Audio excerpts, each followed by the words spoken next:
بسم اللہ والسلام علی رسول اللہ۔ ایک سوال ہے ہمارے دارالفتاء میں یہ آ رہا ہے کہ ایمان اور اسلام میں کیا فرق ہے؟ کیا ہر مسلمان مومن بھی ہے؟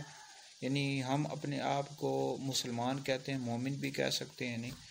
تو یاد رکھیں، ایمان یعنی مسلمان کی، اسلام کی اور جو ایمان ہے اس کی جو تعریفات ہیں بہت زیادہ اس میں کلام کیا گیا ہے کہ ایمان کس کو کہتے ہیں، اسلام کس کو کہتے ہیں۔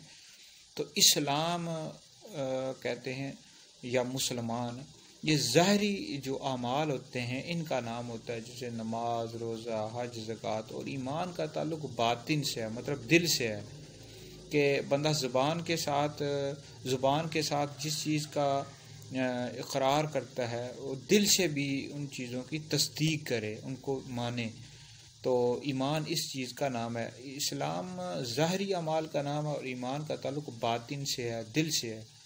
لیکن بہرحال لغوی اعتبار سے فرق کیا جاتا ہے اور بہت زیادہ اس میں کلام ہے، لیکن بہرحال یہ بات ذہن میں رکھیں کہ ہر مسلمان مومن بھی ہے، اور بالکل الحمدللہ اس پر اللہ کا شکر بھی ادا کرنا چاہیے کہ الحمدللہ ہم مسلمان ہیں اور مومن بھی ہیں۔